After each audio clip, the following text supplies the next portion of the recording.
If you're someone who has never understood why people scream at a television, this might be about you. You've tried. Maybe you've sat on a couch while everyone else leaned forward, heart racing, yelling at referees who cannot hear them. You nodded at the right moments. You asked, "Wait, is this the final?" Even though it clearly wasn't. And internally you wondered, why does this feel so intense to them? And so neutral to me? If you've never obsessed over sports, not hated them, not judged them, just felt. Detached psychologists would say something interesting is happening beneath the surface. And it's not about intelligence. It's not about being boring. It's not even about preference. It's about identity. Because sports, at their core, are not just games. They are identity containers. And some people plug into them instantly. Others don't. And the reason? You don't might reveal something deeper about how your mind attaches or doesn't attach to group belonging. Let's start simple. When a big match is on, some people rearrange their schedules. They wear the jersey. They feel anxious before kickoff. Their mood can genuinely shift based on the outcome. Psychologists call this basking in reflected glory, a concept identified by researcher Robert Cialdini. When your team wins, you say we won. When they lose, it becomes they lost. Your identity stretches to include something external. Now, here's the quiet question. If you don't do that, what does that say about you? On the surface, maybe nothing. You just don't care. But underneath, it might signal that you don't easily outsource your identity to collective symbols. And that can show up in other areas of life too. People who don't obsess over sports often describe themselves as not tribal. They don't feel that automatic emotional surge when thousands chant the same name. They may prefer individual hobbies over group rituals. They might enjoy competition abstractly but feel disconnected from mass fandom. This connects loosely to social identity theory developed by Henry Tajfel. The idea is simple. Humans naturally form groups and derive part of their self-esteem from those groups. Sports teams are perfect vehicles for this. Clear boundaries, colors, enemies, victories, losses. But here's the split. There are at least two types of people who don't obsess over sports, and they are very different. The first type is the quiet non-participant. They simply don't feel the pull. Their nervous system doesn't light up for symbolic competition. They may find meaning elsewhere: art, ideas, business, spirituality, close relationships. They're not resisting sports. They just don't emotionally register them as identity relevant. The second type is more interesting. The detached observer who subtly prides themselves on not caring. This person might internally think, "I don't get why people waste so much time on this."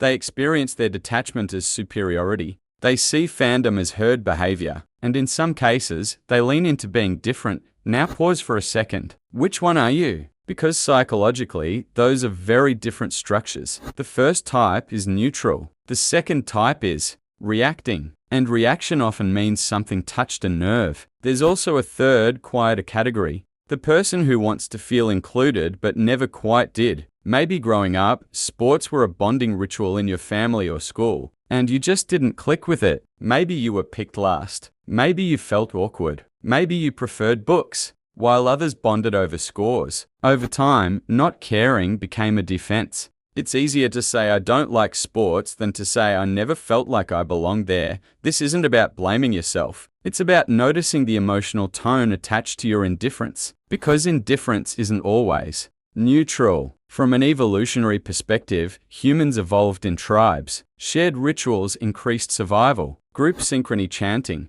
cheering, coordinated movement releases bonding chemicals like oxytocin. That surge you see in stadium crowds? It's ancient wiring. Sports are a modern, safe outlet for tribal instinct. If you don't feel that pull strongly, it could mean a few things. Maybe your brain is more novelty-seeking and less tradition-oriented. Maybe your identity forms around personal autonomy more than collective affiliation. Some personality research suggests individuals high in openness to experience often gravitate toward abstract or creative stimulation rather than structured group competition. But here's the subtle tension. Belonging is still a human need. So if you don't attach to sports, where do you attach? Everyone attaches somewhere. To ideology, to career ambition, to intellectual identity, to being the calm one, to being the outsider. Even non-participation can become a tribe of its own.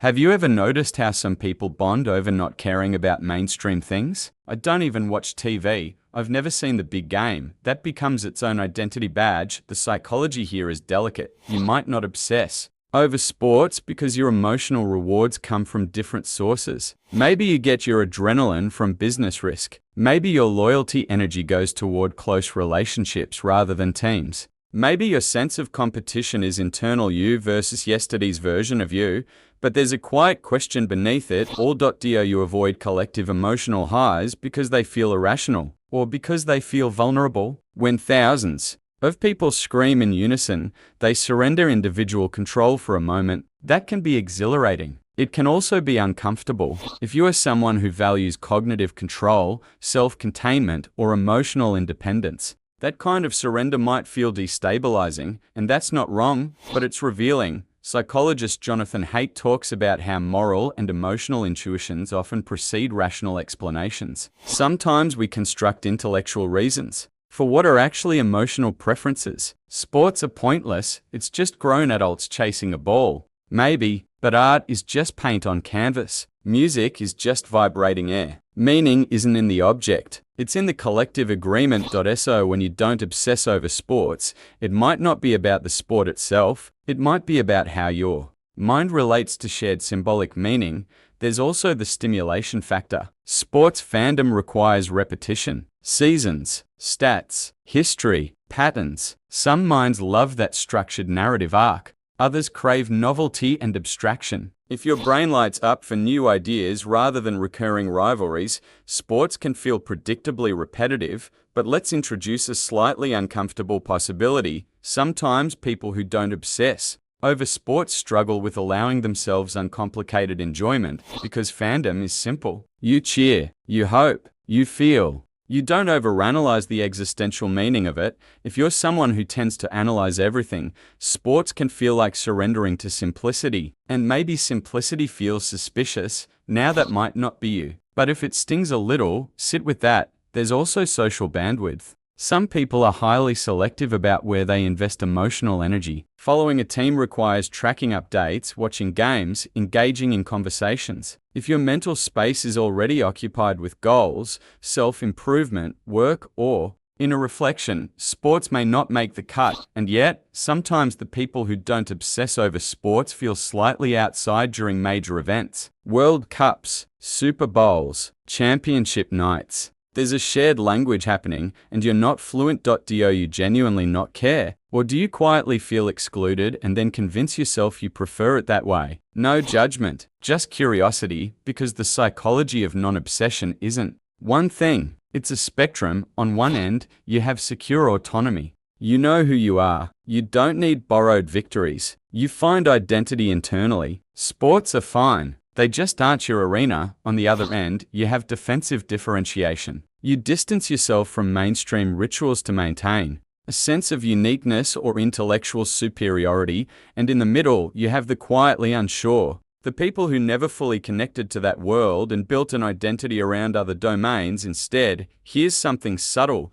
People who don't obsess over sports often have a strong internal narrative. They define themselves by values, ideas, or personal growth rather than group allegiance. That can be a strength. It can also make belonging feel complicated because belonging sometimes requires irrational loyalty, wearing colors, chanting names, feeling heartbreak over something you don't control. If that feels foreign to you, ask yourself where you do allow irrational loyalty. To a partner? To a dream? To a version of yourself you refuse to give up on? You are not above tribalism. None of us are. We just choose different tribes. Maybe your team is entrepreneurship. Maybe it's philosophy. Maybe it's minimalism. Maybe it's the quiet tribe of people who sit back and observe rather than participate, and that's okay. The key isn't whether you obsess over sports. It's whether your detachment is conscious and aligned or reactive and defensive. If tomorrow everyone stopped caring about sports, would you feel validated? Or would you feel nothing? If your favorite intellectual movement lost popularity, would you shrug? Or would you feel the same emotional drop that a sports fan feels after a loss? That's the mirror. Sports just make identity visible. They make attachment obvious. They amplify tribal wiring in a socially acceptable way. When you don't resonate with that, it doesn't make you deeper. It doesn't make you colder. It simply means your psychological attachment points are elsewhere. The real question is whether you know where they are, because if you don't consciously choose your identity containers, they choose you. So maybe the conversation isn't why don't I care about sports? Maybe it's where do I invest my emotional loyalty? And why? Are you the secure non-participant, the subtle contrarian, the quietly excluded, or something else entirely? I'm curious which one you see yourself in. Let me know in the comments. Not whether you like sports, but which psychological type you think you are, and if you enjoy these kinds of conversations, the ones that feel a little too accurate, you can subscribe. We explore the parts of identity most people don't consciously examine, because sometimes what you don't obsess over says just as much about you as what you do.